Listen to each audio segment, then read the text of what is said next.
क्षणाळं संसारमायामतिमोहजालं यशो विशालं शशुपालकालं गोविन्दबालं मनसा स्मरामि गोविन्दबालं मनसा स्मरामि सर्वज्ञ श्रीचक्रधर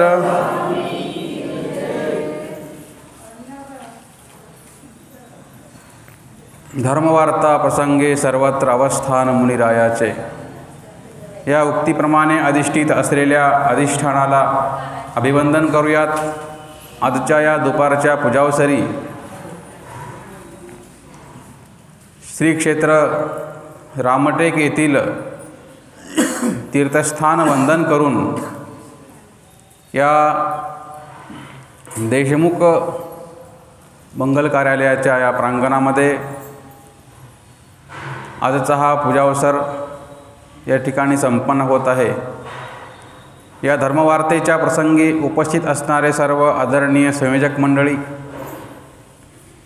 या पदयात्रेमध्ये सश्रद्ध अंतःकरणाने उपस्थित असलेले सर्व वासनिक बंधू भगिनी, या पदयात्रे शोभा वाढवणारे सर्व तपस्विनी संत महंत, या पदयात्रेचं व्यवस्थापन करणारे रामटेक येथील भाविक भक्तगण,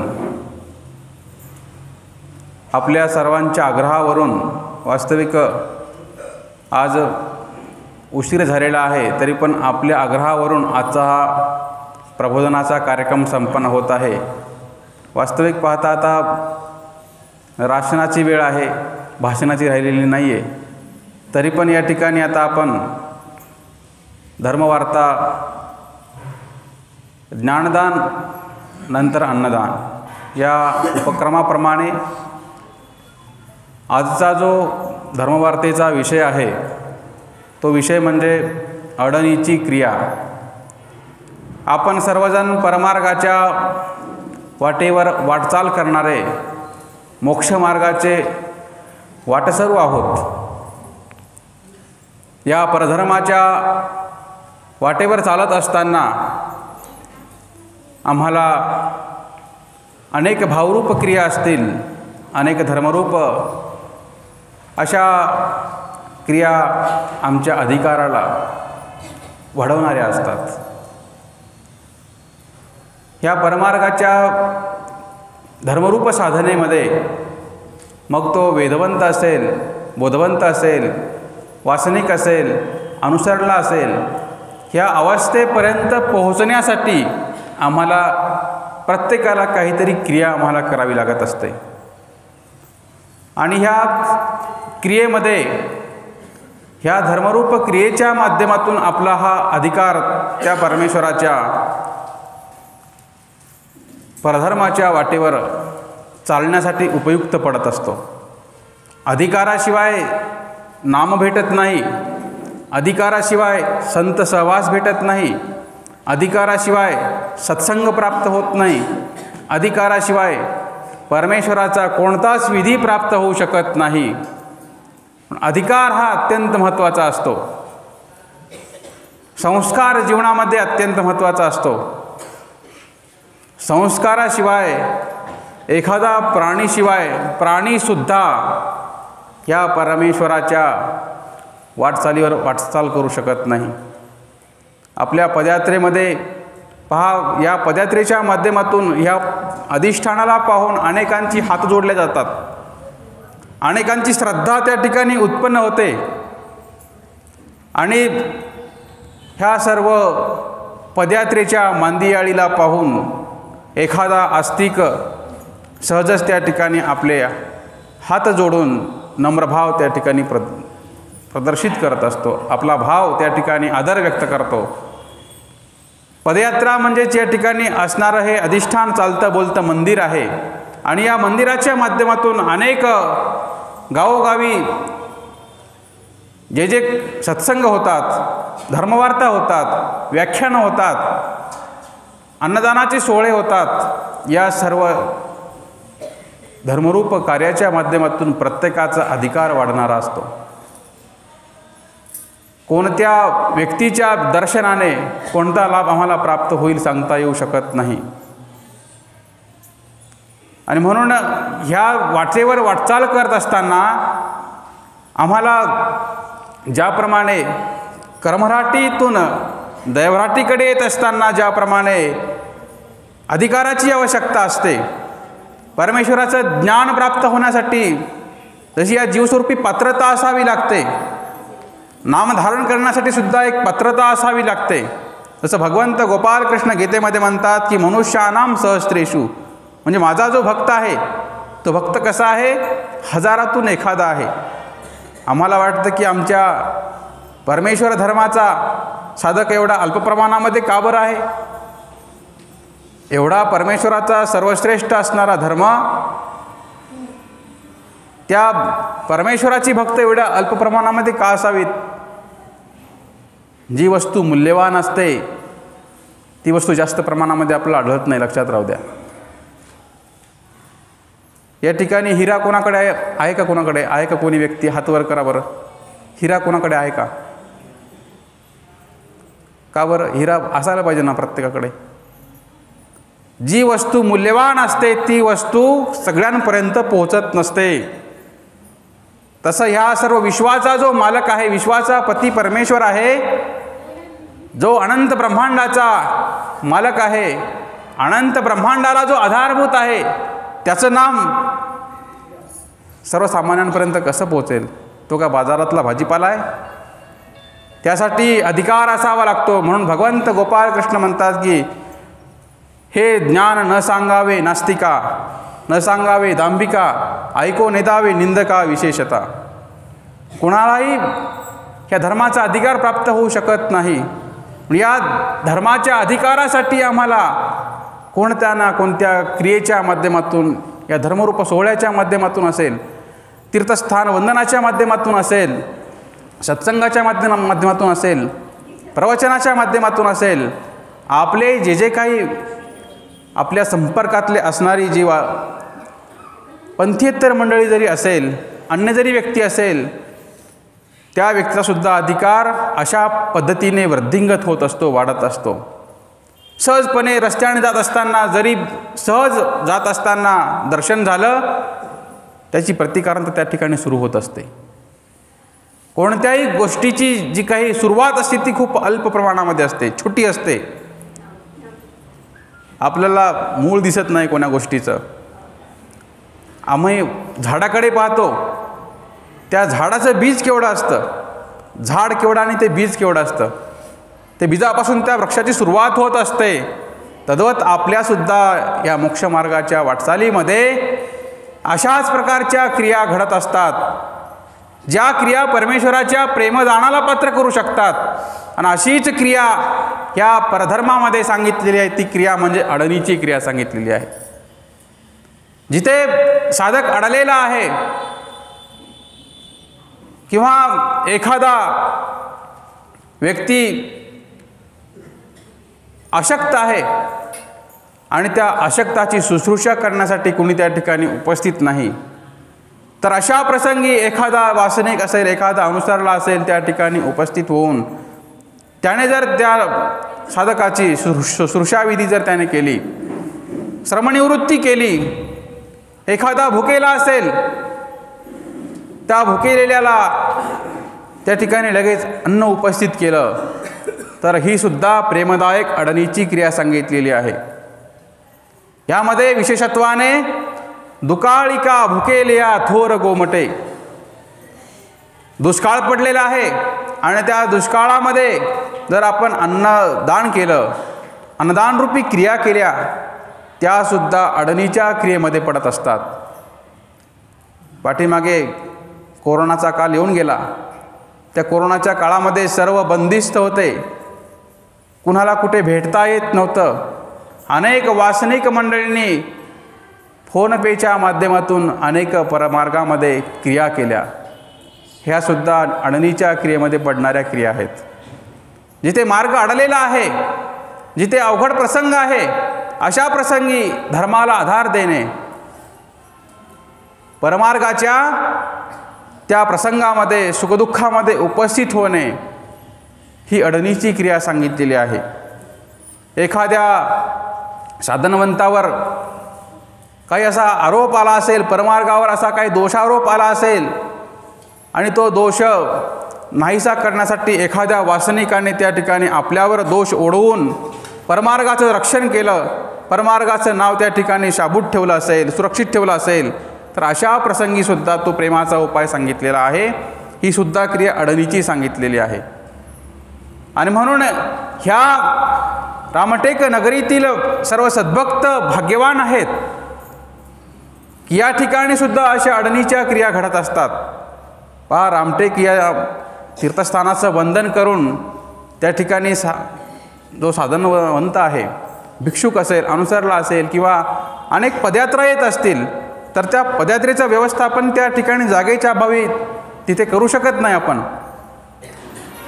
तर या ठिकाणी एवढा खर्च करून तनमन धन ही सर्व सेवा पणाला लावून या ठिकाणी सर्व ही मंडळी धर्मरूप सेवेला उभा राहते. धर्मरूप कार्य करण्यासाठी,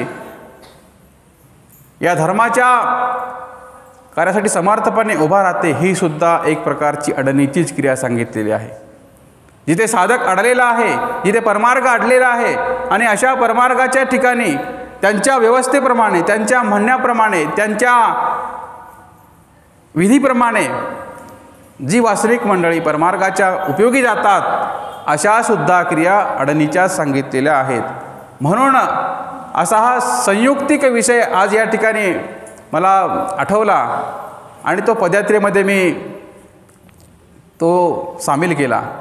तर अशा या धर्मरूप क्रियेच्या वाटचालीमध्ये अत्यंत महत्त्वाची क्रिया म्हणजेच जिथे भुकेला साधक आहे, त्या भुकेल्या साधकाला अन्नदान करणे. असं म्हणतात की शीत संपादल्या मेरू संपादल्याचे गोमटे.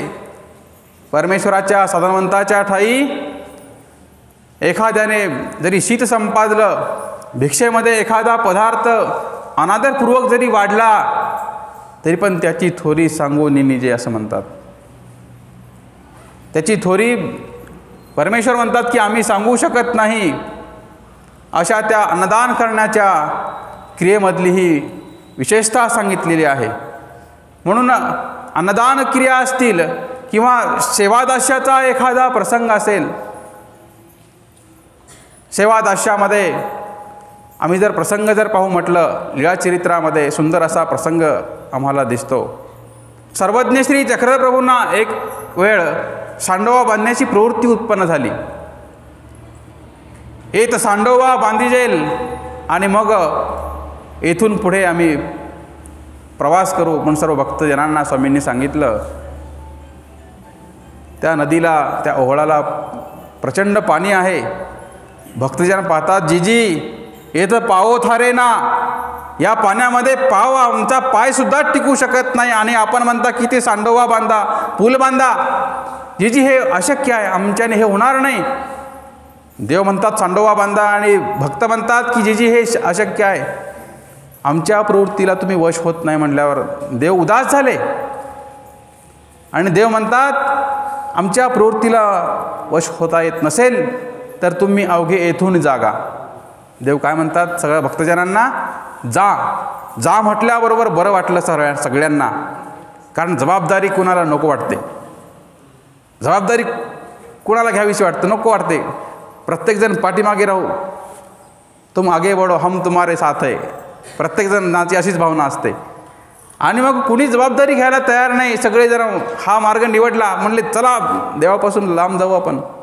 आपलीसुद्धा अवस्था तीच असते. एखादा अवघड प्रसंग असतो तेव्हा सगळे पाठीमागे लपतात, समोर कोणी येत नसतो. एखादा असा शूरवीर धर्मवीर समोर येत असतो आणि त्या ठिकाणी सगळे देवापासून दूर झाले. थोड्या वेळाने श्री नागदेवाचार्य तिथे आले.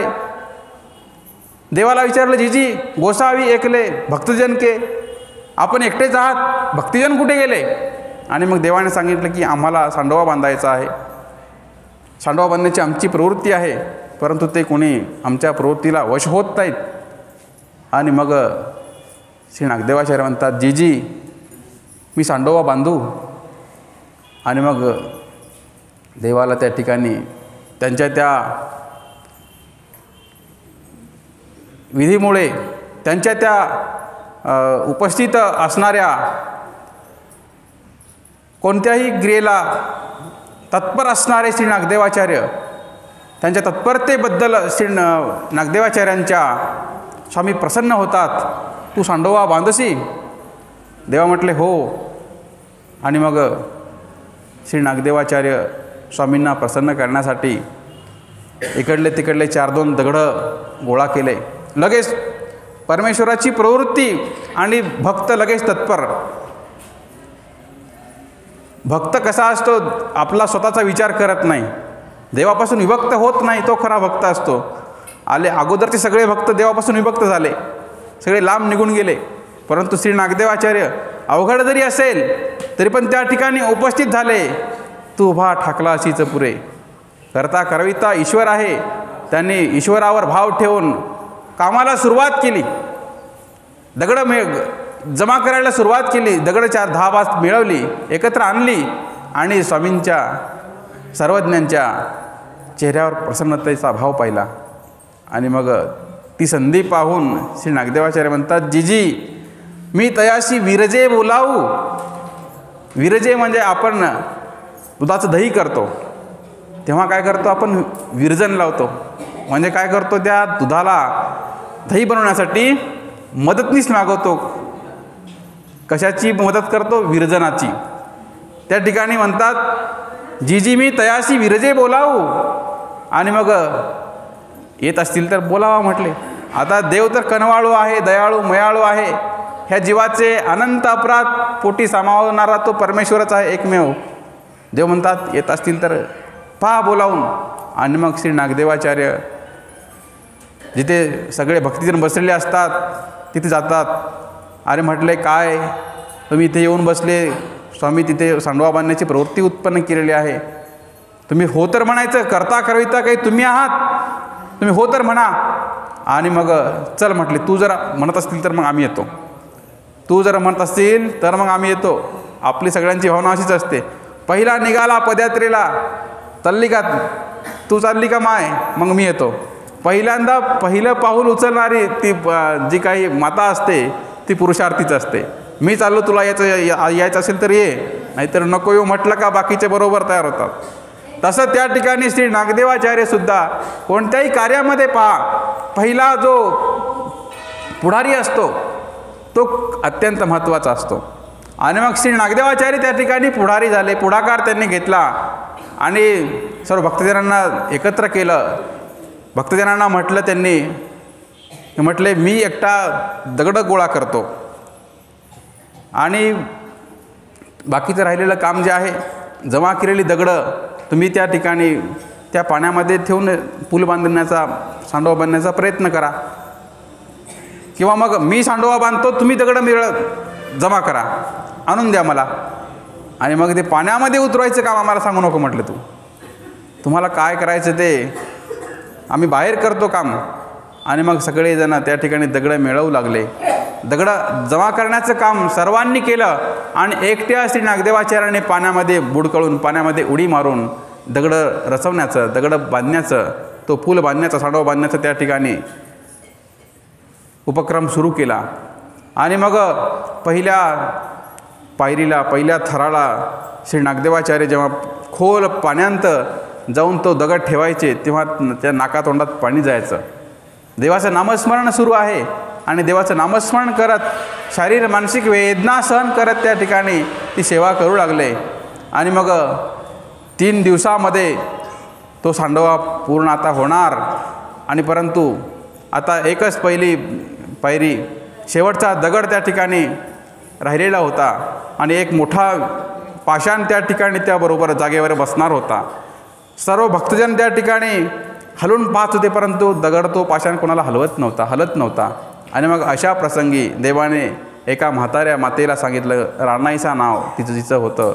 त्या राणाईसाला देवाने सांगितलं, बाई पदर खोसा म्हणले आता, आणि हा तुम्हाला दगड त्या ठिकाणी ठेवायचा आहे. त्या मातेला आश्चर्य वाटलं, देवा मी एवढे लोक सगळे, यांना तो दगड हलत नाही आणि मी ठेवू का म्हटले हा दगड? अहो तुम्हाला काय करायचं आहे, तुम्ही फक्त आज्ञापालन करा. आणि मग त्या मातेने देवाने सांगितलं, पायाने ढकला म्हटले आणि हाताचा जोर द्या पाठीमागून. आणि मग त्या मातेने जसं त्या देवाच्या सांगण्यावरून केलं तसं तो पाषाण त्या मातेचा स्पर्श होता न होताच खटकन त्या ठिकाणी सामर्थ्याने परमेश्वराच्या त्या लीळेने ज्या जागेवर बसावा त्या ठिकाणी जाऊन बसला. सगळे भक्तिजन डोळ्याने सगळं पाहू लागले आणि मग सगळ्यांना दुःख झालं की आपण करते करविते नाही तर देव सर्व करता करविता आहे. अशा त्या प्रसंगी श्री नागदेवाचार्य परमेश्वराच्या अडलेल्या प्रवृत्तीला वश झाले आणि परमेश्वराचा प्रसन्नतारूप भाव त्या ठिकाणी प्राप्त केला. त्या परमेश्वराचा प्रसन्नतारूप असा भाव आम्हाला प्राप्त करण्यासाठी आमच्यासुद्धा जीवनामध्ये असे प्रसंग येऊ शकतात. असा प्रसंग अनेक वेळा येऊ शकतो. या परमार्गाच्या सेवेमध्ये आता आपण असंधान धर्मामध्ये आहोत. आपल्याला तो देव प्राप्त होऊ शकत नाही किंवा देव भेटू शकत नाही. त्या परमेश्वराचं सन्निधान आम्हाला प्राप्त होऊ शकत नाही. आम्ही दुर्दैवी आहोत. परंतु त्या परमेश्वराने सांगितलं जे साधन आहे, स्थान प्रसाद वासनिक भिक्षुक, या चतुर्विध साधनाच्या ठिकाणी अनन्यभावपूर्वक आपण जर सेवाभाव व्यक्त केला, प्रसंगोप्राप्त कोणत्याही धनाची वेळ जरी आली, कोणत्याही खर्चाची बाजू उपस्थित झाली, असे काही वासनिक आहेत. वासनिक आपली शेतीवाडी गहाण ठेवून परमार्गाची सेवा करतात. आजसुद्धा या ठिकाणी आपल्या परमार्गामध्ये सेवा करणारे वासनिक मंडळी आम्हाला पाहायला भेटतात. ही सुद्धा एक प्रकारची अडणीची क्रिया सांगितलेली आहे. परमेश्वराच्या प्रेमाला पात्र करणारी अशी ती क्रिया सांगितलेली आहे. श्रुती वृद्धाचारामध्ये असा एक प्रसंग आहे सुंदर. बुबाबाई नावाची एक वासनिक होऊन गेली, थोर माता. ती माता परमार्गाच्या ठिकाणी अत्यंत आवडी ठेवायची. परमार्गाचं भजन पूजन करण्याचा तिचा मनोभाव असायचा. आणि मग एक वेळ असाच मार्ग तिच्या गावामध्ये आला.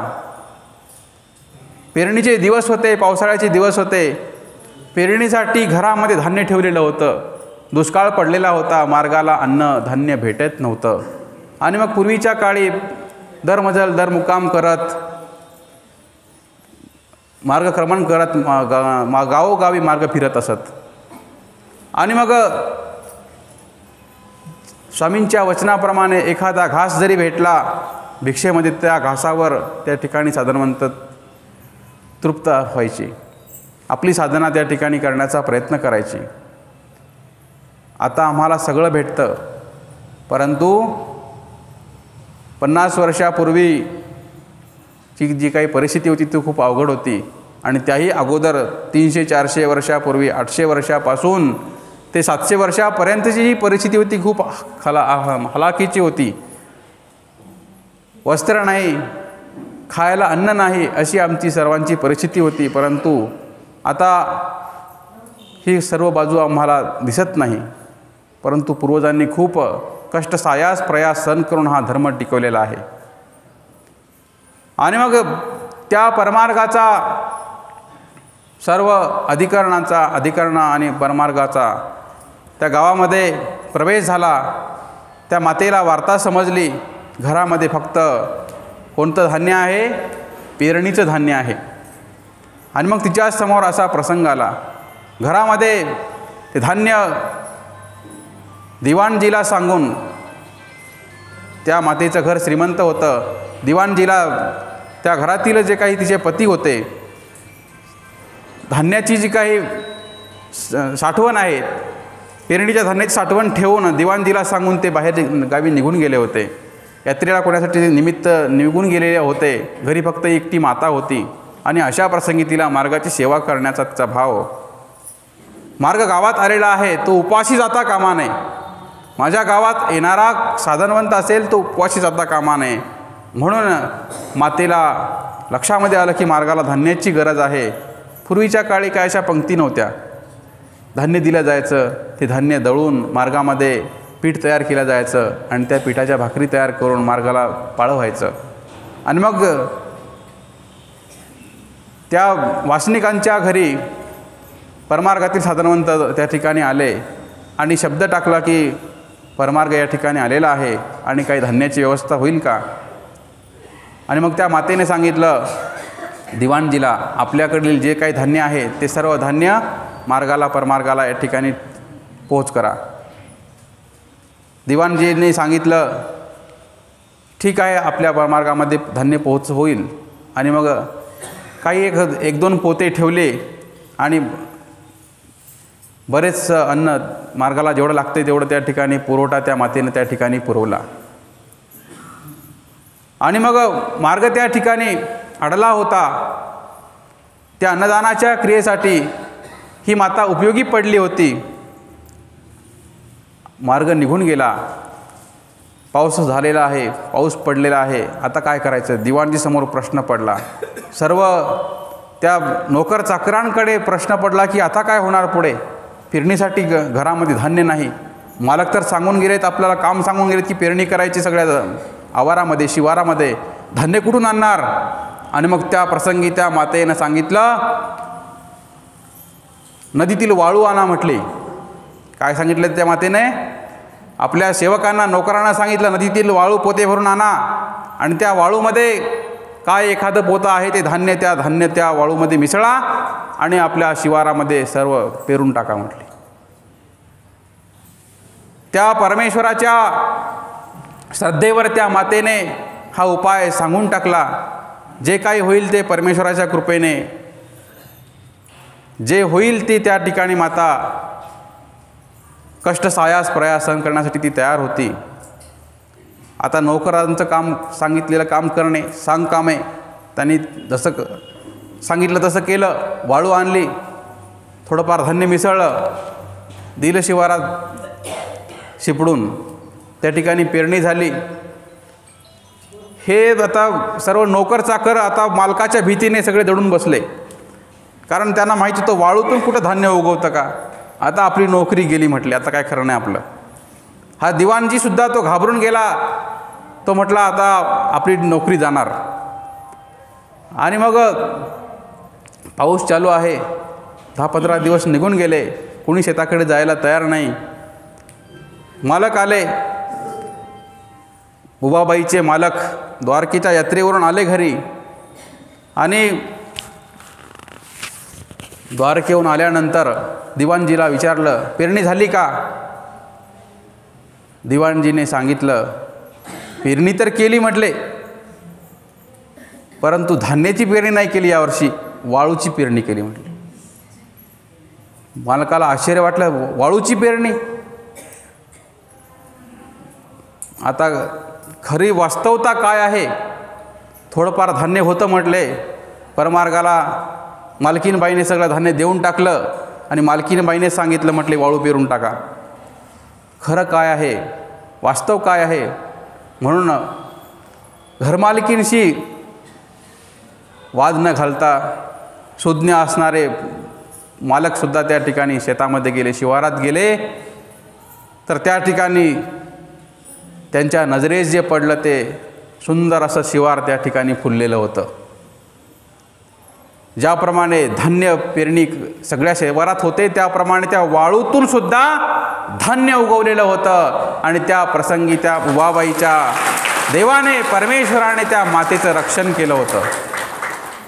अशी ती भाग्यवान असणारी माता. वार्ता तिलाही माहिती नव्हती. शिवारातून घरी मालक आले आणि बुबाबाईला सुद्धा आता भीती पडली, धास्ती पडलेली आहे. आता मालक काय म्हणतील, काय उत्तर देऊ मी आता? आणि मग मालक म्हणतात की यावर्षीची पेरणी खूप छान झाली आणि शिवार खूप चांगल्या पद्धतीने फुललेला आहे, पीक खूप चांगल्या पद्धतीने निघालेलं आहे. म्हटल्यानंतर त्या मातेच्या डोळ्यामध्ये अश्रू आले.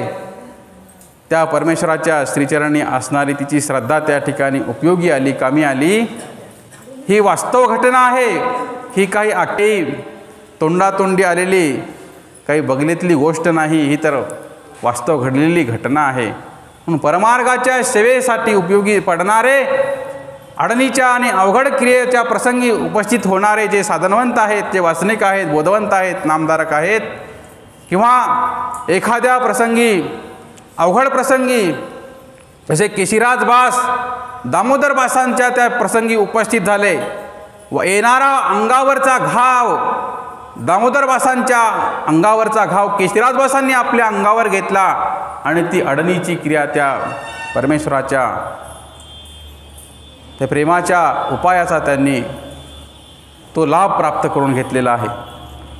म्हणून अशा या परमार्गाच्या वाटचाल करणारे आपण सर्वजण साधक आहोत आणि अशा या अवघड क्रियेतून जिथे जिथे साधनवंत अडलेला आहे, नडलेला आहे, अशा प्रसंगी आपण समर्थपणे उपस्थित राहून तू भा ठाकलाशीच पुरे सिद्धीते थोनीच नाही जेल की या सूत्राच्या त्या हृदयाशी जाऊन, त्या तळाशी जाऊन त्या परमेश्वरावर संपूर्ण भाव त्या ठिकाणी समर्पित करून आपण प्रत्येक कार्याला जेव्हा उभं राहतो तेव्हा परमेश्वर ज्याप्रमाणे सांडोबा बांधण्याच्या प्रसंगी त्या राणाईसा मातेला परमेश्वर सहाय्य करतात, भुवाबाईच्या त्या प्रसंगी परमेश्वर त्या ठिकाणी समर्थपणे तिच्या रक्षणासाठी उभे असतात, तद्वत आपलंसुद्धा रक्षण परमेश्वर करणारच आहे.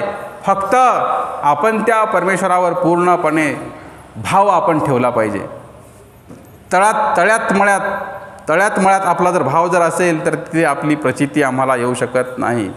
पूर्ण शरणागती असावी लागते, पूर्ण समर्पण असावं लागतं. पूर्णपणे त्या परमेश्वरावर आपण जर भाव जर धरला तर परमेश्वर निश्चित आम्हाला सहाय्य करणारच आहे.